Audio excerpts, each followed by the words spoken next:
초청해 주셔서 감사하고요. 네, 저는 이렇게 농담하거나 이런 거 잘 못합니다.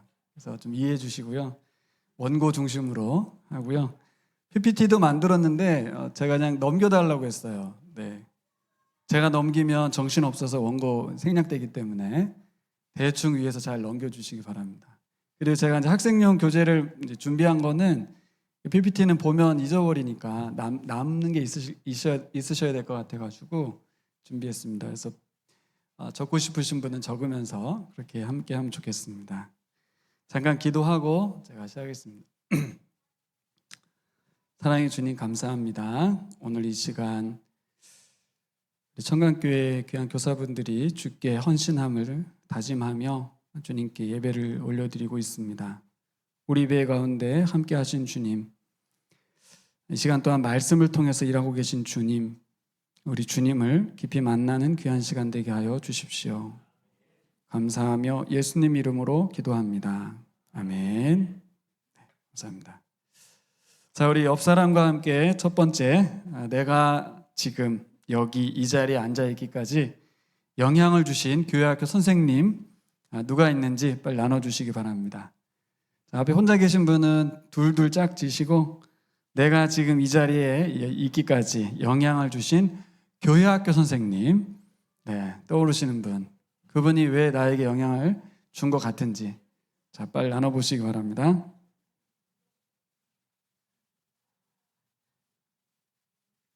왜 혼자 계시면, 전사님도 혼자 계시면 안 되죠. 네, 장로님이신가요? 네, 같이 나눠주시죠. 네, 여기도 혼자 계시면 안 되죠. 이동하셔가지고. 네, 목사님도 혼자 계시네. 목사님 외롭습니다. 네. 기억나는 학교 교사는 있는데 교회학 선생님 없으니까 그러면 안 되죠. 네.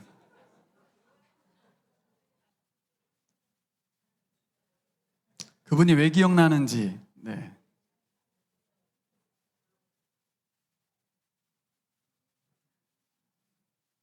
조용하시군요. 여기 서산 되게 조용.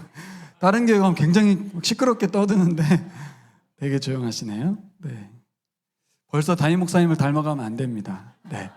그냥 하던 대로 하시죠. 네. 네. 워낙 우리 목사님이 저랑 이미지도 비슷하고 형제 같고, 네, 그래서 제가 참 좋아하는 목사님이신데, 네, 제가 좀 살이 쪄가지고, 네, 좀 살이 쪄서 좀 달라지긴 했는데요. 제가 선생님이 기억나는 분이 누가 있나 이렇게 저도 생각해 보니까, 네, 결국 저도 파이디언 선교회 훈련을 많이 받았거든요. 양성원 목사님이 그런 말씀을 하세요. 그분의 가르침의 내용은 기억이 안 나고 그분의 어떤 사랑의 섬김, 그리고 함께한 시간, 이런 것들 속에서 관계가 형성되어서 그분이 생각난다, 그런 얘기를 해요. 결국 교회학교 교사는 가르침을 주는 것 같지만 자신을 나눠주는 거죠. 네, 자신의 시간을 나눠주고 사랑을 나눠줬기 때문에 기억에 남는 거죠. 그렇게 말씀을 하시더라고요. 그래서 그렇구나. 그래서 제가 우리 교회학 교사들에게 첫 번째로 자꾸 잘 가르치려고 하지 말고 침 튀기면서 말해라. 그러면 이제 아이들이 그분은 나에게 침을 튀겼어. 그분은 굉장히 열정적이었어. 뭔가 말했는데 기억은 안 나는데 하여튼 되게 열정적이고 확신이 있었어. 결국 아이들은 그 내용을 듣기보다는 그분을 보거든요. 그분이 어떤 사람인지를 자꾸 봅니다. 여러분도 그러셨잖아요. 네. 우리 목사님 오셨을 때 어떤 분이 자꾸 보셨죠? 설교 안 듣고. 네. 저분은 누굴까? 어떤 분일까? 자꾸 봅니다. 결국 사람은 이렇게 가르침으로 변화되지 않아요. 저는 다시 태어나면 하고 싶은 일이 있다면, 여러분 다시 태어나도 하고 싶은 일 있어요? 네, 결혼 그런 거 말고. 네. 다시 태어나도 꼭 하고 싶은 일, 저는 개인적으로 교사가 되는 겁니다. 특별히 교회학교 교사를 하는 거예요. 저는 다시 태어나도 교회학교 교사를 하고 싶습니다. 사람마다 다를 수 있는데 가장 가치 있는 일인 것 같아요. 왜냐하면 담임 목사님은 복음을 전하지를 못해요. 잘 현장에 있지 않고 많은 성도들 상대로 하니까 설교는 하는데 성도를 상대로 복음을 전하고 직접적 선기를 하는 데서 한계가 있거든요. 근데 교사는 달라요. 그래서 저는 교사는 예수님이고 담임 목사님이다 이렇게 생각해요. 누구에게? 그 아이에게, 그 학생에게. 그렇지 않습니까? 네. 우리 학교, 교회 학교에 있는 청소년 그 한 명에게 담임 목사님 누구겠어요? 선생님이요, 선생님. 그 선생님이 생명 주고 그 선생님이 사랑 주는 거거든요. 담임 목사님은 먼 분이시고 예수님은 더 멀리 계신 분이고 나에게 하나님은 바로 그분이죠. 그 선생님, 그 한 분. 저는 참 가치 있다고 생각합니다. 교회학교 교사. 저는 가장 가치 있는 일이 교회에서 우리 아이들을 섬기는 교사라고 확신합니다. 이건 그냥 덕담을 하고 싶은 말씀이 아니고 제가 그렇기 때문에 이 자리에 서 있는 거잖아요. 네, 목사님이 저를 어떻게 알고 이 자리에 세웠을까요? 대한민국에 수많은 목사님들이 계실 텐데 그냥 안다고 세우진 않거든요. 네. 저도 기도하면서 2월에 부탁받았거든요. 4개월을 마음의 짐을 가지고 무슨 말씀을 전해야 되나. 네, 이 교회로 와보지도 않았지. 또 청중이 누군지도 모르지. 어떠한 말씀을 전하기를 원하셔서 하나님께서는 우리 목사님을 통해서 저를 초청했을까요? 저와 같은 사람은 드물 겁니다. 아마. 다시 태어나도 나는 교회학교 교사를 하고 싶다. 이런 마음을 가진 분들이 여러분 되시기를 소망합니다. 여러분 그런 가치에 다 동의할 수는 없겠지만 여러분 모두가 다 그럴 수는 없겠지만 여러분 중에 어떤 분들은 꼭 그랬으면 좋겠습니다. 다시 태어나도 나는 교사를 하고 싶어. 여러분 반드시 교회학교 교사들이 잘 서야 되는데요. 거창하게 한국교회 이야기는 안 해도 되고 우리 청강교회 교사분들이 잘 서셨으면 좋겠습니다. 오늘 말씀이 제가 다리를 좀 놓는 시간이었으면 좋겠어요. 여러분 다 알지만 우리 한국교회에서 가장 어려운 부분이 뭐냐면 교사들의 역량을 강화하는 겁니다. 저도 회사를 다녀봤는데 회사에서는 훈련을 잘 받아요. 당연히 열심히 받습니다. 근데 교회학교 훈련은 너무 어렵습니다. 교사 역량 강화가 제일 중요하다는 걸 알지만 어려워요. 잘 안 됩니다. 어떻게 하면 역량을 강화시킬 수 있을까요? 우리 교사들의 수준을 높이고 체질을 개선할 수 있을까요? 근데 이제 또 다른 질문이 생기죠. 그게 가능하긴 할까? 저도 20년 넘게 교사 생활을 했지만 교사의 역량 강화라는 게 가능한 건가? 그런 생각이 듭니다. 그리고 또 질문이 여러분들이 저한테 하신다면 목사님 그런 교회 있나요? 교사가 이렇게 잘 훈련되고 성장하는 교회, 훈련 잘 받는 교회 있기는 합니까? 저는 이제 강사가 오면 항상 거꾸로 질문을 했어요. 당신이 말하는 그 교회가 있습니까? 이렇게. 저는 청강교회가 그렇게 되기를 소망합니다. 다른 교회를 이야기하기 전에 우리 교회가 하면 되죠, 뭐. 그렇죠? 네. 다른 곳에 눈 돌리지 않고 우리가 속한 이 교회의 교사분들이 역량이 참 강화됐으면 좋겠습니다. 저는 아마 제안을 하러 온 것 같아요. 뭘 메시지를 전한다기보단 제안하러 꼭 해보시라고. 꼭 이 교회의 교사분들은 교사 역량이 좀 더 상승되고 성숙하고 성장해서 한국교회 좋은 교회 말고 그냥 우리 교회 좋은 교회 됐으면 좋겠습니다. 가능할 것 같습니까? 무슨 근거로 아멘을 하시는 거죠? 네. 우리 조전사님 계시잖아요. 네. 저와 함께 20년 넘게 함께 같이 사역을 한 전사님이신데 아시나요?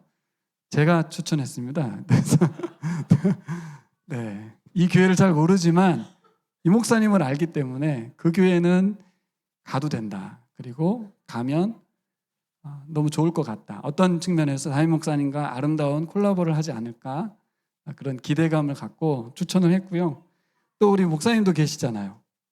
결국 사람이 하는 거거든요. 사람이 하는데 아무리 뜻이 있어도 이게 사람이 준비될 인프라가 아무리 좋고 돈이 아무리 많아도 담임 목사님의 리더십과 또 실제 담당 사역자분의 리더십이 함께 해야 되거든요. 제가 괜히 근거 없이 서산 청강교회 교사 역량 강화가 될 거다 하면 된다 이런 말을 하는 게 아닙니다.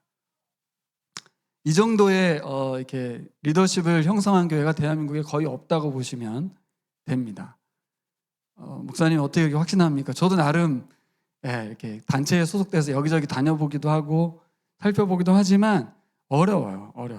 목사님은 맡겨놓고 말고 또 우리 부교육자 입장에서는 이렇게 가까운 근시안적인 사역을 하게 되거든요.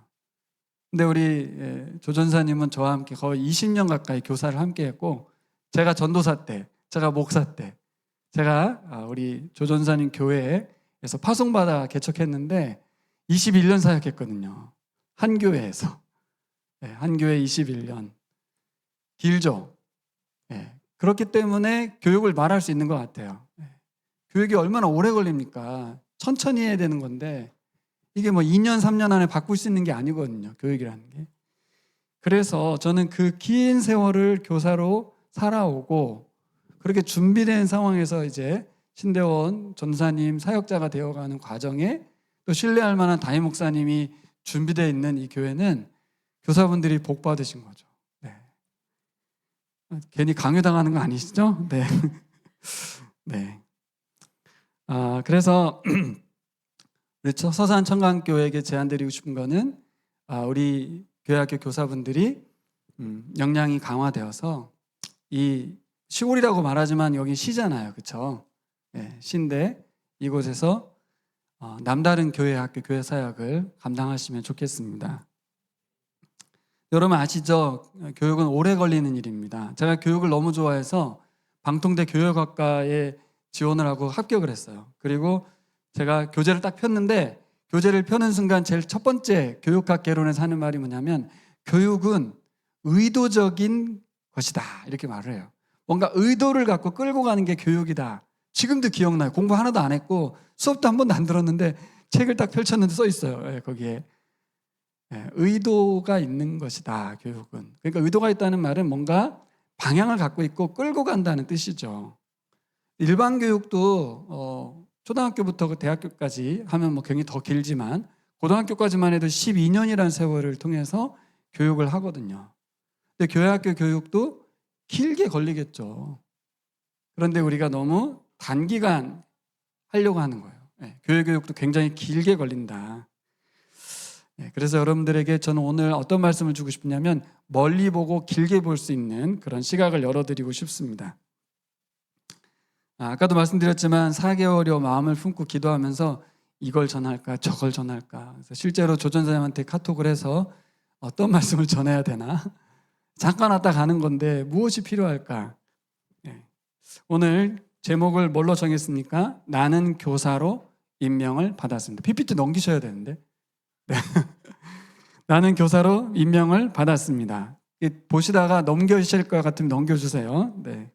11절을 보시면 세 번역으로 한번 읽어보실까요? 나는 이 복음을 전하는 선포자와 사도와 교사로 임명을 받았습니다. 바울의 정체성입니다. 사도와 교사라고 말을 하죠. 여기서 말하는 교사는 뭘 말하는 걸까요?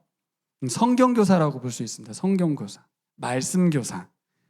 복음 전도자와 함께 당시로서는 성경교사의 성경이 뭘까요? 구약 성경입니다, 여러분. 구약 성경.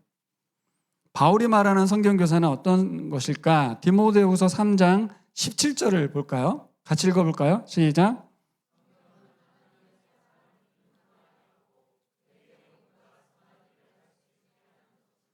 네, 유능하게 한다. 다음 PPT 보시면 개역 성경에는 온전하게 한다고 되어 있거든요. NIV 성경에는 저렇게 되어 있어요. 저거 읽을 수가 없어요. 제가 발음이 어려워서. 읽으실 수 있는 손 들어보세요. 네, 저 유능하게 한다는 말, 온전하게 한다는 말이 어떤 의미냐면 완벽하게 한다, 철저하게 한다, 아주 잘, 깨끗하게 이런 단어라고 해요. 사도 바울의 이 말에 대해서 여러분 동의가 좀 되시나요? 바울이 말하는 성경교사로서의 정체성 핵심이 뭐냐면 성경에 대한 바울의 이해가 전제가 되는 거예요.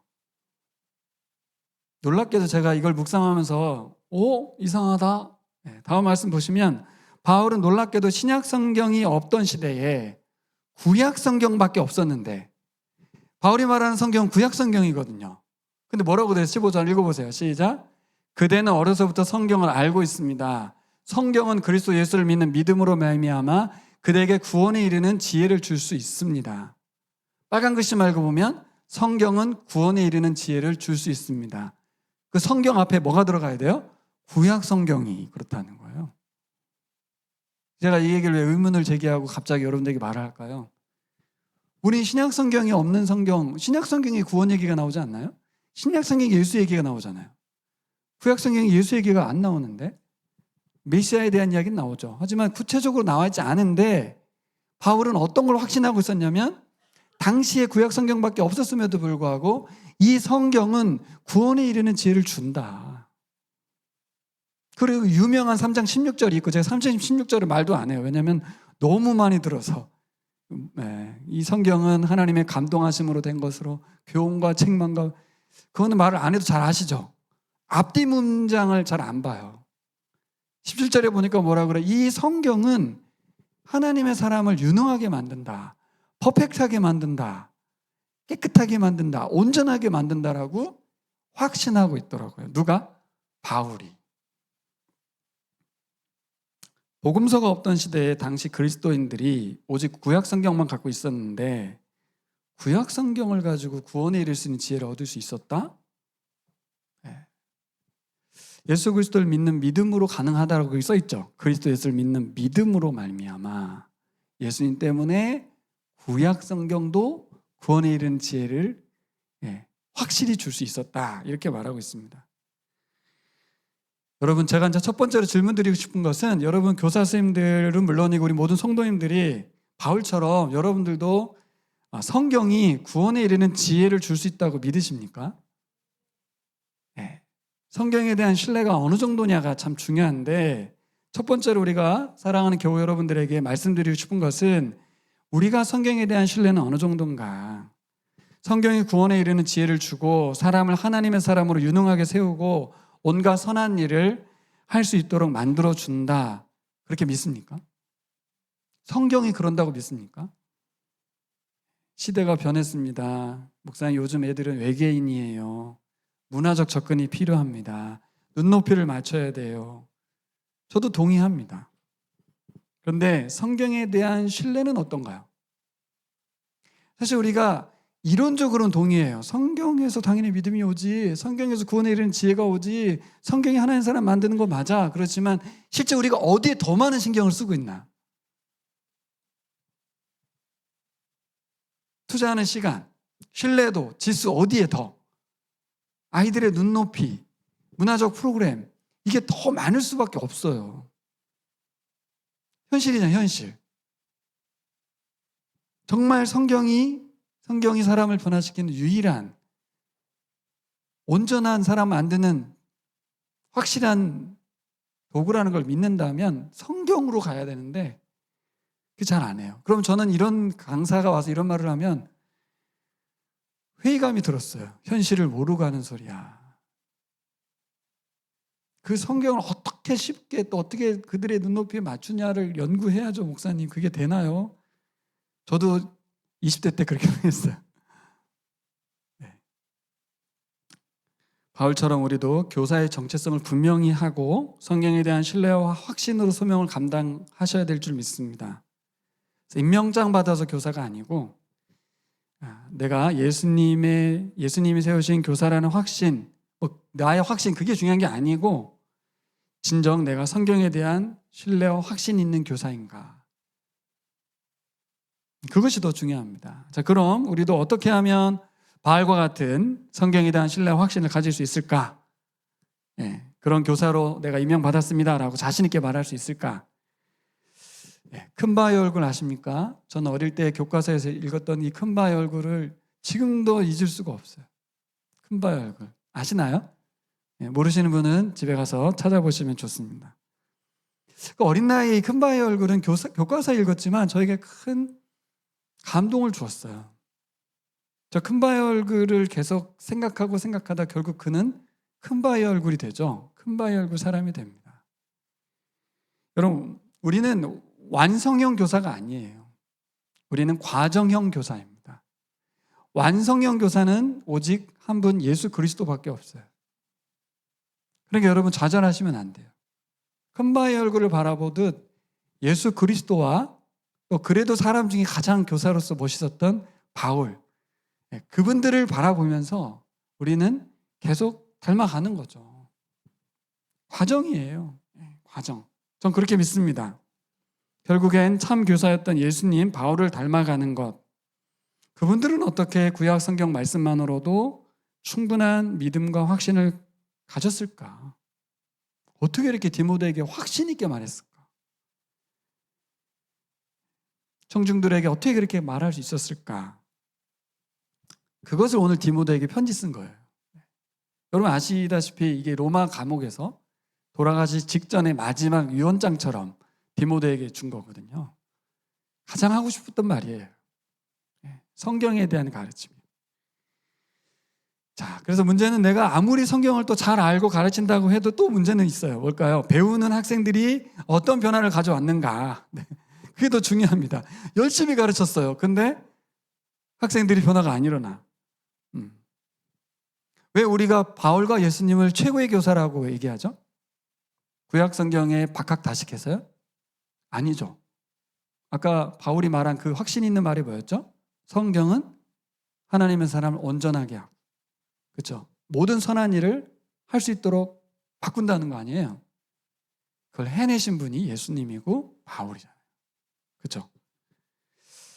그분들이 최고의 교사인 이유는 바로 그분들이 그들을 변화시켰기 때문이에요. 무엇으로? 성경으로. 여러분 지금도 한국교회 교육 전문가들이 엄청 많습니다. 신학자들도 엄청 많고요. 그런데 늘 교사진이 허약하다는 말은 반복되고 있고요. 학생들이 연약하다고 걱정 많이 하고 있습니다. 한국교회 교회 교육이 정말 걱정이 많다. 인원수 걱정부터 시작해가지고. 근데 오늘 여기 보니까 저는 와, 이런 교회가 있네. 정말 감동이었습니다. 와, 정말. 제가 마음에 없는 소리는 절대 하지 않습니다. 와, 어떻게 이런 교회가 있냐. 연령대가 젊어서만이 아니라 참 이 뜨거운 부흥회 같은 평소의 주일인 거잖아요. 헌신 예배를 하더라도 이렇게 찬양이 뜨겁고 이렇게 열정적인 교사분들이 있는 이 교회가 있구나.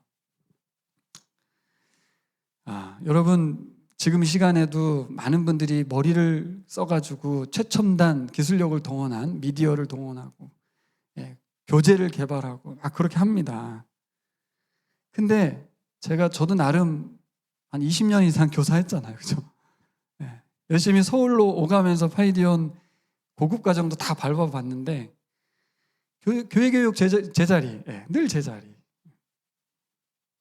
어디서 돌파구를 찾아야 될까? 돌파구는 뭐냐면 나의 돌파구가 아니라 어디서 아이들이 변화되는, 아이들이 진짜 말씀에 반응하는 그런 교육이 일어날 거냐는 거죠. 다음 PPT 보시면 이게 권세라는 단어, authority라는 단어는 권위라는 단어입니다. 한국어로 권위, 권세.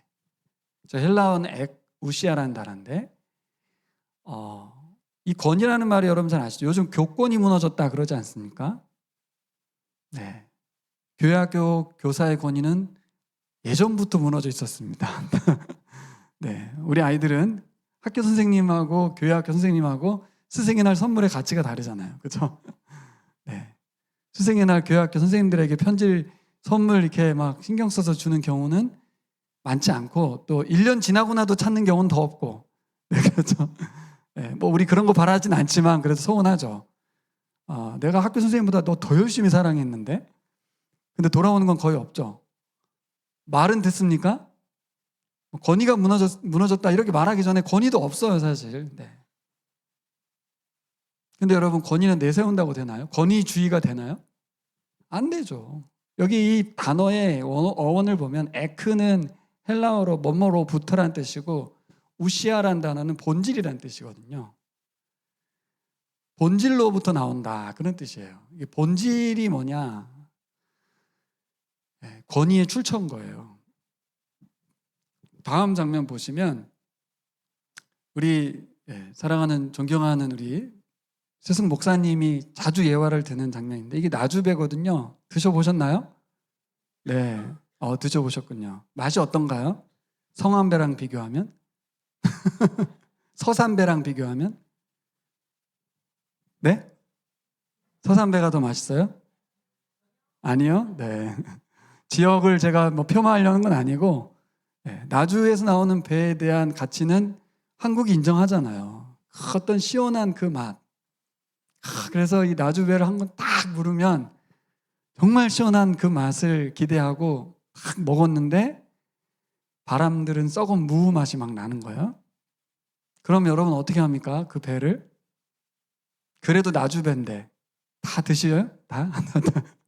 어떻게 해요, 여러분? 네? 그냥 퇴퇴퇴하고 다 버려버리죠? 네. 아무리 나주배인들 이게 뭐 바람 들으면 아무것도 아니에요. 나주배가 한국에서 그래도 이게 최고의 가치를 인정받는 영광이 있거든요. 나주배의 영광. 네. 그거 어디서부터 옵니까? 그 나주배의 영광스러움은 나주배가 가지고 있는 본질, 배의 맛, 그 시원한 맛, 그렇죠? 그거에서 나오거든요. 그게 없어지면 어떻게 되죠? 폐기인 거예요, 폐기.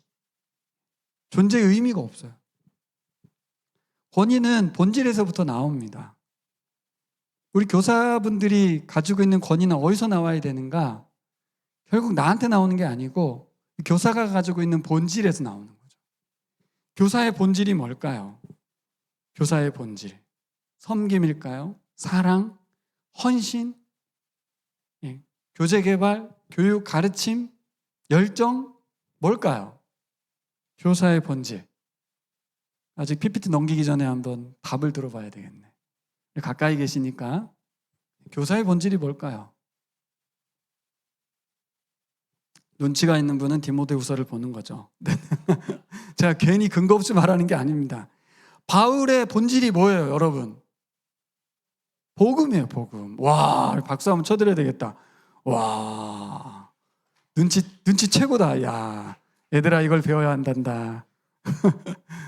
복음이 복음. 바울의 본질은 복음이었어요. 교사, 그러니까 다음 세대 교사, 주일학교 교사만 생각하시죠? 바울은 주일학교 교사가 아니에요. 그냥 성경 교사예요. 대한민국은 특별히 주일학교 교사의 썬데이 스쿨에 장년 교사가 필요해요. 제가 이번에 대구 좀 갔다 왔는데, 와, 대구에 갔더니 서울대 나온 장로님이 성경 읽기 모임에서 이렇게 배워가지고 그날 불출석한 사람은 찾아가서 1대1로 가르치더라고요. 거기 장로님들 한 3명 앉아서 막 배우더라고요. 야, 이 교회는 진짜 대단한 교회다. 장로님들이 당에 모여가지고서 이렇게 도장 찍고 이렇게 거수하는 게 아니라 성도들 한 명 한 명씩 찾아가지고 밤 10시까지 성경 가르치고 있더라고요. 물론 그분은 재능이 이제 나름 고학력이니까 뭐 그 가르치는 것을 하겠죠. 그래서 저도 최근에 들은 거예요. 교회에 장년 교사들이 많아져야 된다는 거예요. 성경교사, 성경교사. 교회 학교 그 틀에 썬데이 스쿨에, 교회 학교에, 처치 스쿨에 이 다음 세대만 놓고 생각하면 안 되고, 모든 교인들이 다 교사입니다, 교사. 오늘 여기 교사가 아닌 분도 계시죠? 다 교사세요, 교사. 특별히 본질은 뭐예요? 복음. 9절과 10절 읽어보겠습니다. 하나님께서 우리를 구원해 주시고 거룩한 부르심으로 불러주셨습니다. 여기까지 잠깐 멈춰야 돼요. 막 읽으시면 안 돼. 하나님께서 우리를 구원해 주셨죠? 거룩한 부르심으로 불러주셨죠? 그게 성도잖아요, 성도. 그것은 우리의 행실을 따라 한 게 아니죠. 하나님의 계획과 은혜를 따라 하신 거죠. 하나님이 한 거예요. 그 은혜라고 하잖아요. 그래서 이 은혜는 영원전에 그리스도 예수 안에서 우리에게 주신 거죠. 언제 줬어요? 영원전에 줬는데 그리스도 안에서 주신 거라는 거예요. 다음 절 보면 이제는 우리 구주 그리스도 예수께서 나타나셨다고 하잖아요. 이 나타났다는 말이 뭐예요? 출생하시고 공생애에 십자가 부활을 거치셔서 드디어 예수가 누군지를 세상에 나타내 주셨다는 거예요. 환히 드러났다. 그리스도께서는 죽음을 패하시고, 야, 이 표현도 번역이 끝내주죠. 죽음을 피하시고. 제가 장례식장 갔다 왔는데, 야, 참 죽음은 슬퍼요. 90 몇 세에 돌아가셨는데도 따님은 우시더라고요. 어쩔 수가 없어요. 근데 여러분, 죽음이 패해진 겁니다. 예수 그리스도를 통해서. 이게 복음이죠. 복음으로 생명과 썩지 않음을 환히 보이셨습니다. 이게 부활이죠, 부활. 예수님이 썩은 건 줄 알았는데 부활하셨거든요. 바울은 디모데에게 이거 얘기해 주고 있어요. 맨날 했던 얘기를 또 하고 있나? 이게 아닙니다. 이게 본질이고 이게 나주배의 영광이 계속 유지될 수 있는 게 나주배의 맛을 내야 되는 것처럼 바울이 바울인 것은 이 복음을, 이 본질을 계속해서 붙들고 있었기 때문에 그래요. 예수님도 마찬가지겠죠. 잠깐 제가 눈빛으로 살짝 오늘 주보를 봤는데 목사님이 오늘 오전 설교도 복음에 대해서 하셨더만요. 짜고 한 건 아닙니다. 뭔 설교한 저도 몰라요. 때가 된 겁니다. 때가. 우리 청강교회에 여러분 복음이라는 게 뭘까요? 복음, 예수 그리스도죠. 예수 그리스도. 그래서 12절 제게 가장 큰 감동을 줬던 본문인데요. 같이 읽어볼까요? 12절 찍겠습니다. 그러므로 나는 이런 고난을 당하면서도 부끄러워하지 않습니다. 나는 내가 믿어온 분을 잘 알고 있고 또 내가 맡은 것을 그분이 그날까지 지켜주실 수 있음을 확신합니다. 이걸 천천히 읽으시면 엄청 감동이 돼요. 이게 개역 성경에는 이게 이렇게 표현이 안 돼 있어서 이게 안 보이는데 세번역은 이게 보입니다. 빨간 글씨 보시면 내가 믿어온 분을 잘 알고 있습니다. 이렇게 디모데에게 말하고 있어요.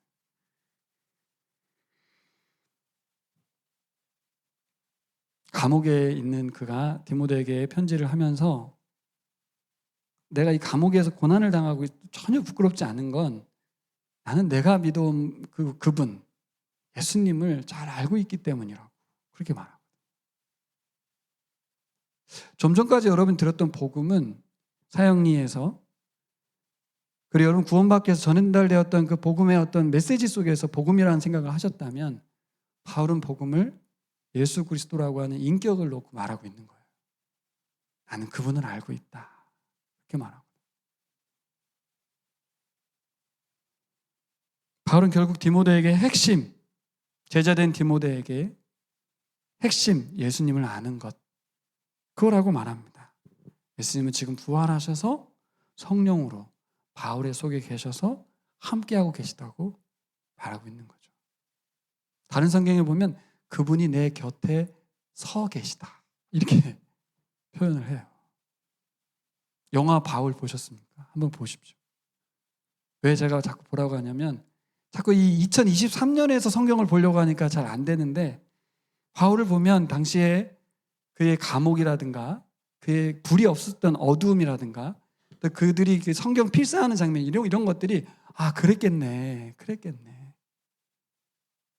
근데 바울이 주인공이잖아요. 그 영화 바울에. 그러니까 바울의 그 어떤 말 한마디 한마디가 얼마나 그 사람들이 그때 소중하게 그걸 받아들였는지 기록된 성경이 아니니까 누가가 얼마나 그걸 잘 기록했는지 그리고 뺏기는 그 모습들이 그래 저렇게 믿음을 가진 건데 우린 너무 편하잖아요. 이렇게 그쵸 활자로 기록된 책을 갖고 있지만 마지막 장면이 이제 로마의 그 교인들이 처형당하는데 밝은 웃음으로 감옥에서 나가는 처형당으로 가는 그런 모습인데 예수님을 안다는 것은 그분이 지금 살아계시다는 것을 단순히 믿는 정도가 아니라 그분과 함께 살고 있다는 그런 이야기입니다. 여러분 저도 어렸을 때 궁금했는데 여러분도 궁금하실 거예요. 이 교회에 새 가족들이 오면 다 궁금해할 겁니다. 뭐가 궁금하냐면 저분 진짜 예수 믿는 거 맞아? 이런 궁금증이 있습니다. 저렇게 사는데 저 모습 예수님 믿는 거야? 아까 제가 처음 얘기했죠. 서두에 아이들은 뭘 좀 보고 있다고요? 선생님의 말을 듣고 있지 않고 선생님을 듣고 있는 거예요. 그럼 우리는 어떻게 반응하게 됩니까? 감추게 되고 가면을 쓰게 되고 어떻게 해서든지 그러다가 어디서 드러납니까? 집에 가면 다 드러나죠. 엄마는 왜 나한테는 그렇게 안 해주면서 왜 엄마 반 애들한테 잘해? 들으면서 찔리지만 힘들어서 이렇게 말을 하죠. 근데 여러분 뭐에 집중하게 됩니까? 자꾸 가면을 쓰게 돼요. 복음으로 가지 못하고 본질적으로 가지 못하고 자꾸 나주배의 영광을 더 씌우려고 하는 나주배를 바꾸는 거예요. 다른 지역 배로. 나주배가 아니야 이건. 전에 저보고 우리 교회 학생이 목사님 큐티책 좀 보자고 그러더라고요. 어떻게 하시는지 좀 보고 싶다고.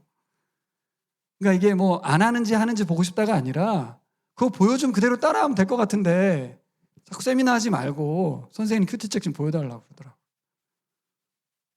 맞는 말이죠. 그렇죠? 네. 보여주면 되는 걸 굳이 세미나를 하고 있어요. 네. 이렇게 하는 거야. 나 이렇게 하고 있어. 그래서 저는 우리 교회 교우들에게 또 제가 전에 교회에 있을 때도 교사들에게 가르치려고 하지 말고, 예를 들어서 이번 성경학교 하시잖아요. 수련회 하죠. 그러면 준비하시면서 말씀을 연구하잖아요. 그러면 거기서 깨달은 걸 나누라고요. 뭘 아는 것처럼 하지 말고, 이번에 나도 이렇게 했는데 이게 너무 나에게 와 닿았고 회개했고, 완성형 교사가 아닌데 자꾸 내가 뭔가 완성된 교사여야 되는 것처럼. 그렇지 않다. 나도 이번에 이거 준비하면서 너무 감동을 받았고 은혜 받았다. 그걸 나누고 싶다, 너하고. 그렇게 해서 나누시면 돼요.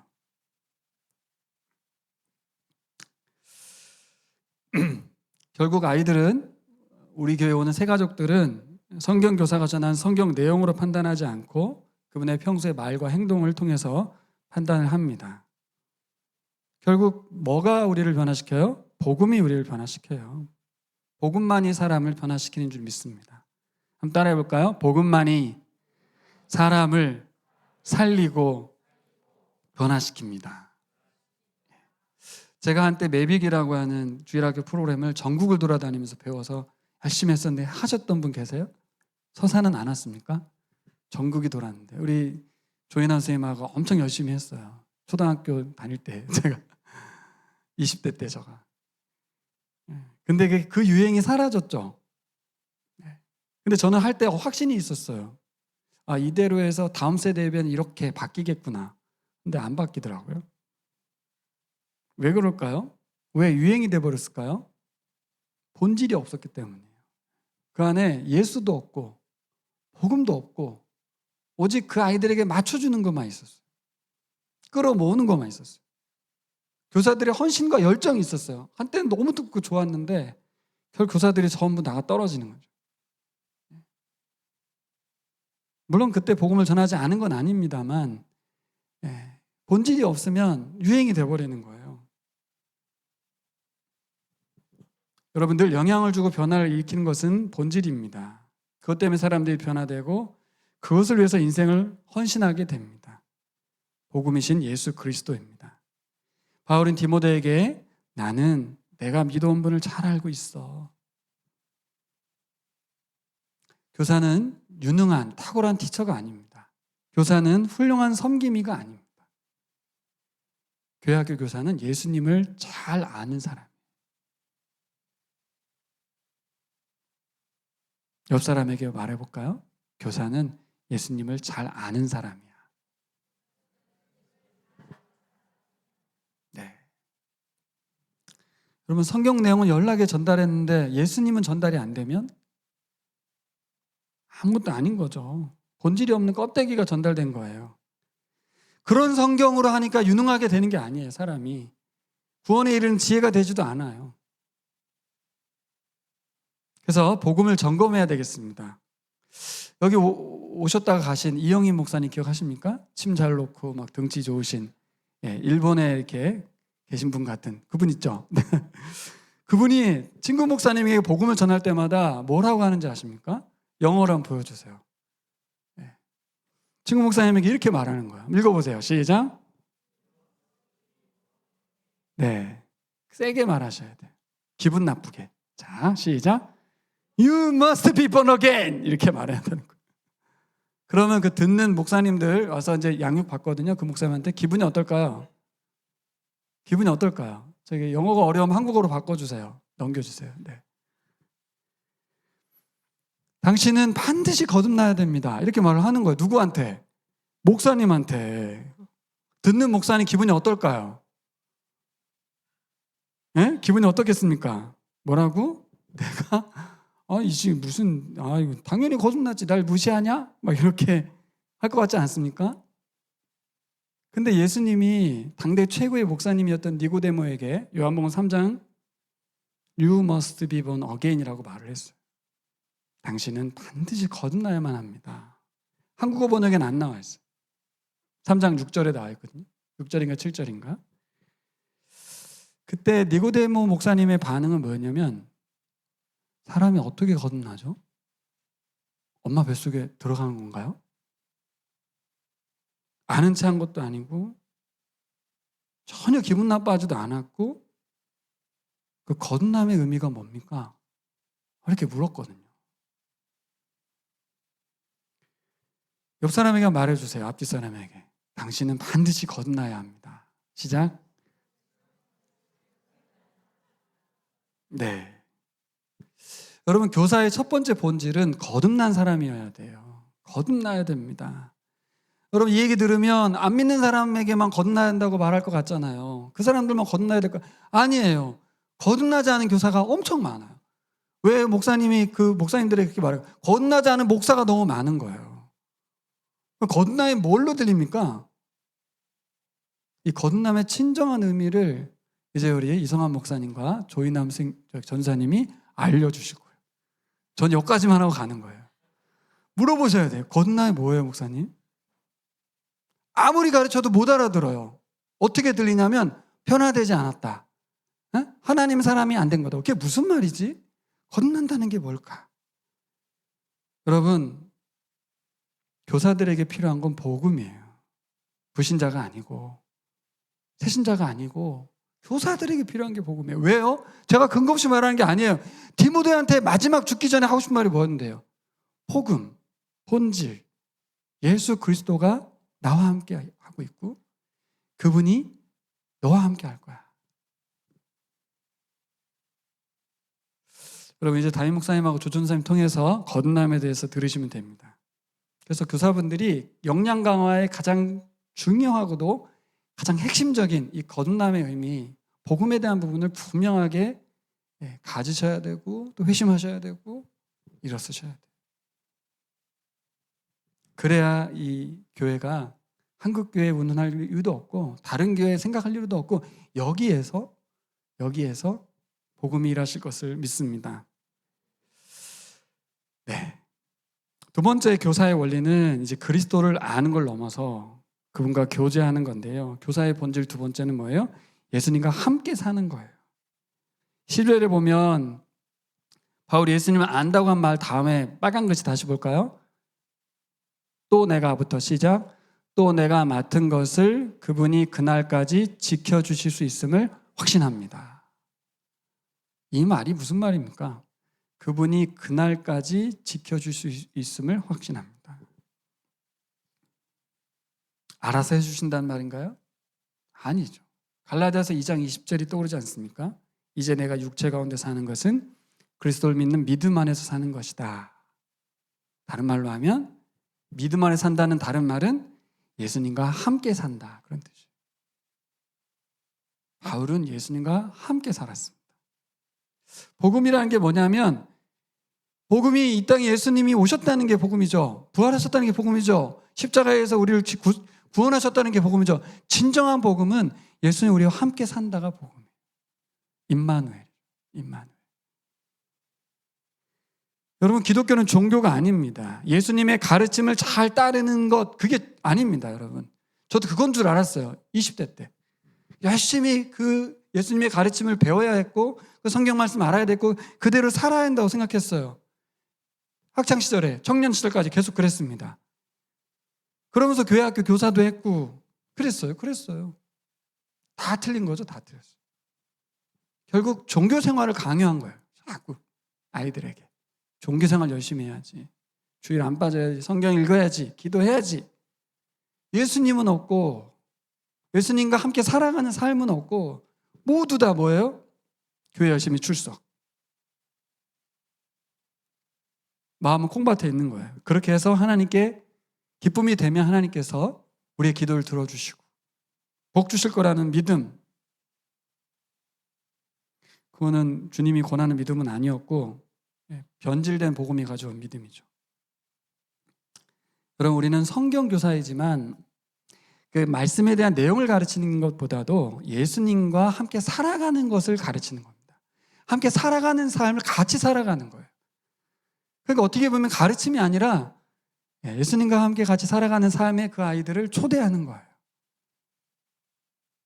그러니까 자꾸 가르침으로 끝나려고 하니까 일반 교회 학교가 세상 교육이 교회로 들어와가지고 문제가 됐어요.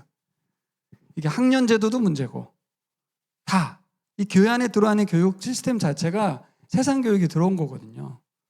효율을 따지는 건데 이제는 이제 본질로 간다고 하면 학년 제도 다 사라지고 함께 예배하고 함께 같이 먹고 마셔야 돼요.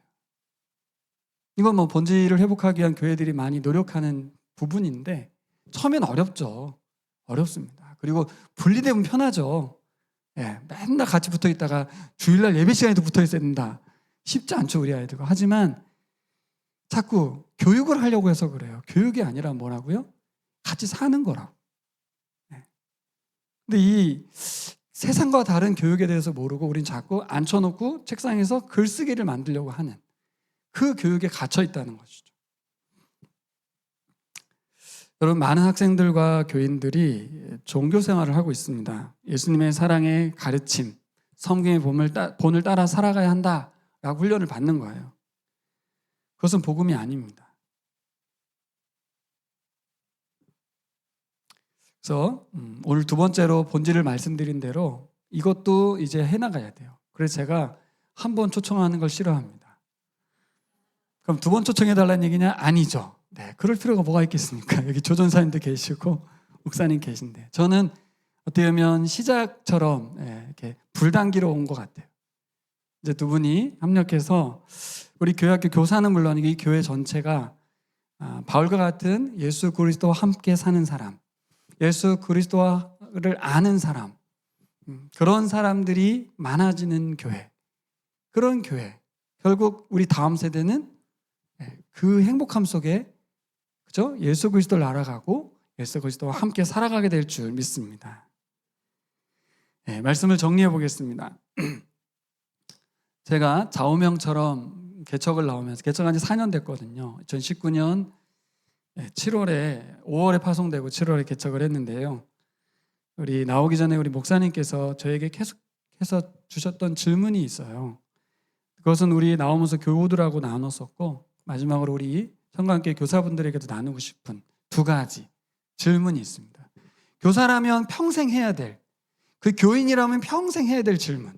첫 번째는 뭐예요? 어떤 사람이 되고 싶은가? 나는 어떤 사람 되고 싶은 거지? 내가 어떤 사람이 되고 싶은 걸까? 내가 하고 있고 말하고 있고 신경 쓰고 있는 것을 자꾸 돌아보셔야 돼요. 내가 어떤 사람 되고 싶어서 이 짓을 하고 있지? 두 번째는 나는 어떤 사람을 세우고 싶으냐. 이건 교사와 관련된 부분이고 저는 목회자로서 좀 더 나아가면 우리 교인들에게도 당신들은 어떤 교회를 세우고 싶습니까? 이렇게 자꾸 물었어요. 어떤 교회를 세우고 싶은 건데요? 이렇게 물어요. 나는 어떤 사람이 되고 싶고 어떤 사람 세우고 싶은가? 두 가지 예화를 하고 마치고 싶은데 첫 번째 예화는 빨리 끝내죠. 예수님 태어난 이야기인데요. 제가 결혼하고서 아이를 6년 9개월 만에 낳았거든요. 근데 임신했을 때 묵상 본문이 누가복음 2장이었어요. 그때 하나님께서 마리아를 찾아와서 이야기하죠. 처녀, 거의 뭐 당시 나이가 12살이든지 15살 이하였을 거라고 하잖아요. 그 마리아에게 찾아와서 내가 임신했다. 네 아이는 누구라고요? 하나님의 아이다.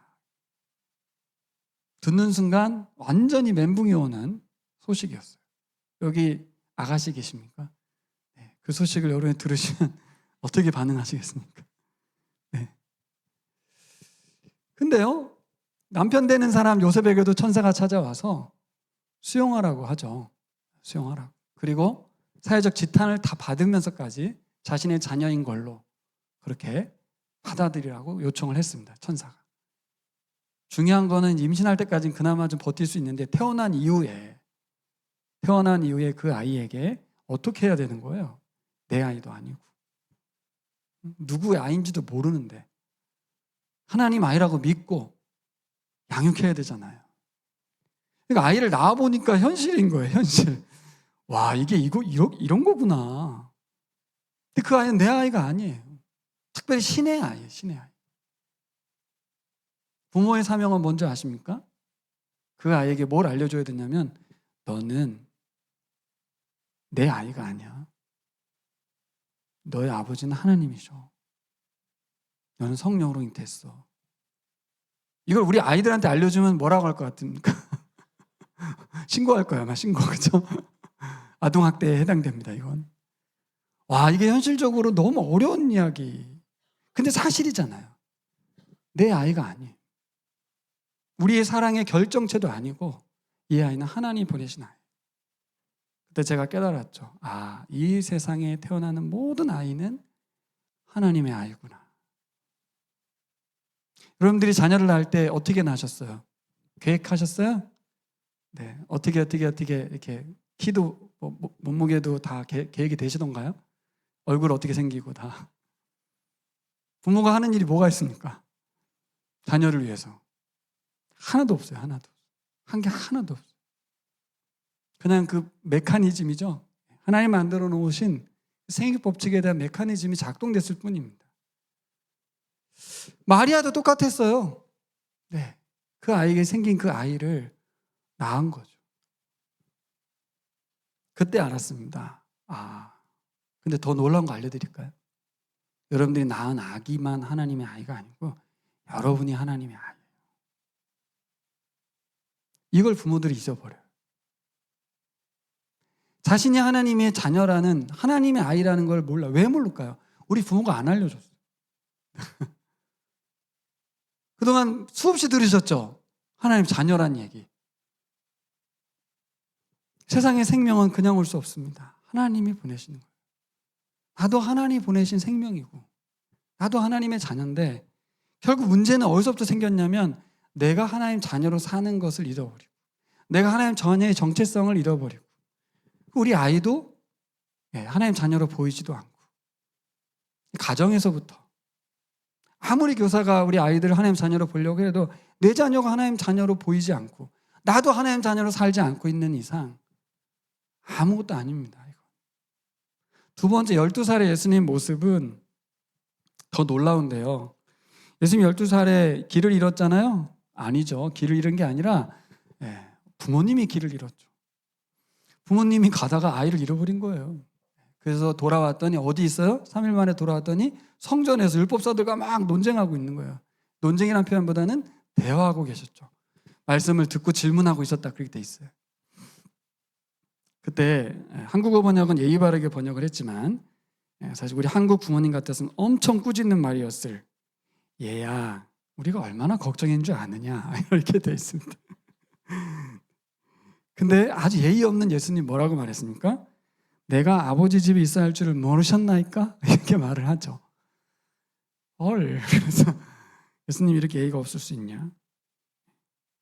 그렇게 생각할 수 있지만 아닙니다. 예수님 말은 정확했어요. 무슨 말을 한 거죠? 아니, 당신들이 나에게 우리 아버지는 하나님이라고 알려주셨는데 그래서 나는 아버지 집에 와 있는데 왜 문제가 되는 걸까요?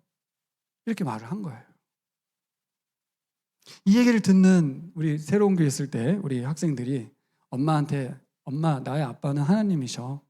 엄마는 아니야. 이렇게 막 이용해 먹는 아이도 있었다고. 네.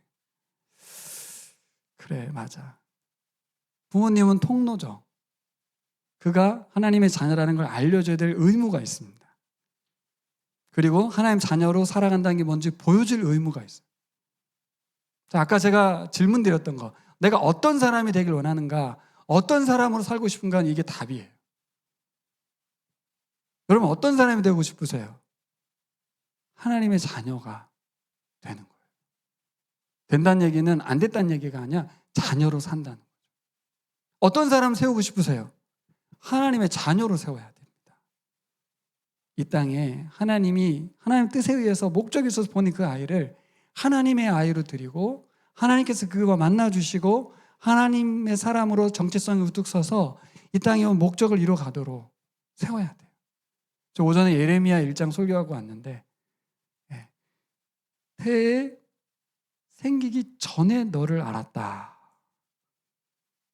제가 처음 심장박동 뛰는 걸 우리 아들 2개가 동시에 뛰더라고요. 우리 아내랑. 그래서 너무 신기한 거예요. 심장부터 생기는데 심장 생기기 전에 너를 알았다. 예레미야가 특별한 게 아니라 하나님이 그런 분이세요. 우리가 심장 뛰기 전부터 우리를 알고 계셨던 하나님. 그 하나님은 같은 분이에요. 예레미야가 음성 들은 하나님이나 우리가 믿는 하나님 같은 분이에요. 그렇다면 우리도 예레미야처럼 심장 뛰기 전에 알고 계셨어요. 괜히 보낸 게 아니에요. 모태에 있을 때 너를 성별하였고 모태에 있을 때 너를 열방의 선지자로 세웠노라. 이 말은 뭐예요? 여러분 한 분 한 분 모두가 다 하나님의 사명자로 이 땅에 왔다는 거죠. 이 사명이란 말을 너무 확대 해석하니까 선교사로 하지 마시고 주부로 살다 가는 거예요, 여러분. 한나가 한 일이 뭔데? 사무엘 하나 키우고 갔어요. 이 세상에서 가장 위대한 일은 뭘까요? 아이를 키우는 일이에요. 마지막 말씀 볼까요? 같이 읽겠습니다. 시작.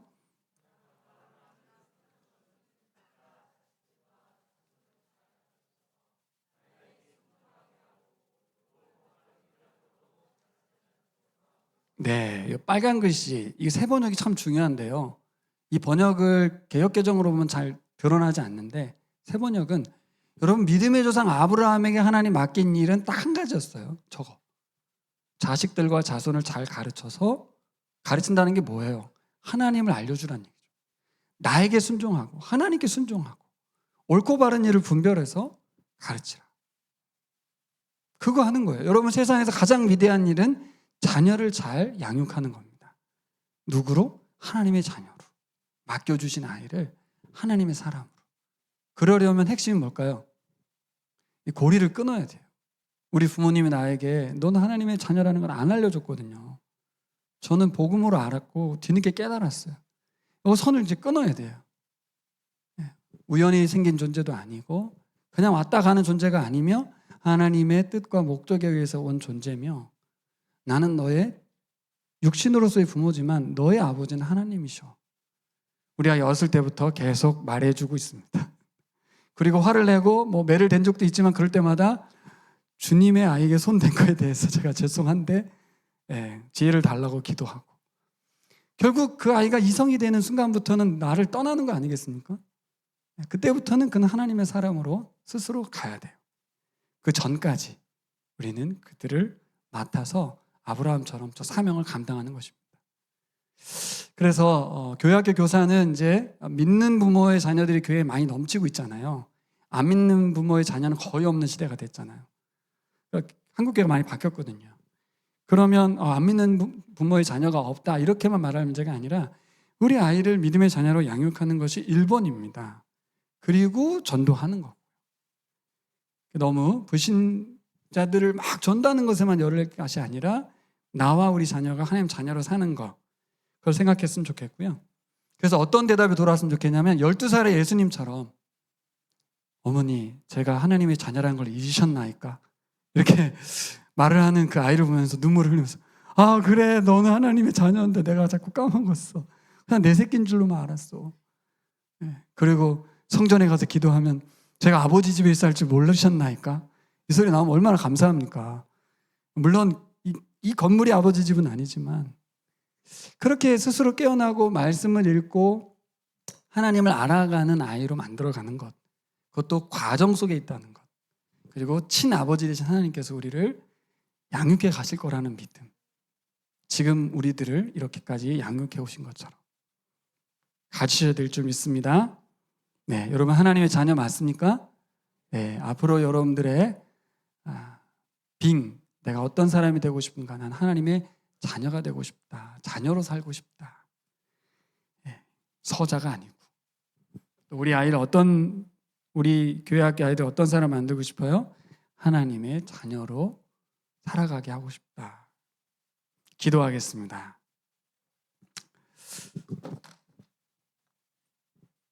우리 기도할 때 예수님을 알아가기 원합니다.